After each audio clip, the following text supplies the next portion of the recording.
আমি একটি হাদিসের প্রেমে পড়ে গেছি।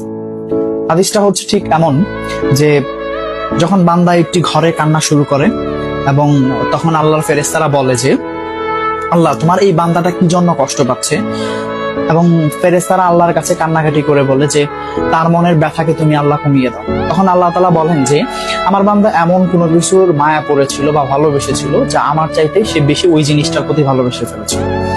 আমি আমার বান্দার কষ্ট আমি বুঝি এবং আমি দুঃখী মানুষের মানে ভগ্ন হৃদয়ের মানুষের খুব কাছাকাছি অবস্থান করি। কত দূর? 1 হাত দূরে আল্লাহ তাআলা অবস্থান করেন। এবং আরেকটা কথা হচ্ছে, ফেরেশতারা তখন বলতে থাকে, আল্লাহ তুমি চাইলেই কি সেই বান্দার সেই অভাবগুলো তুমি পূরণ করতে পারো না?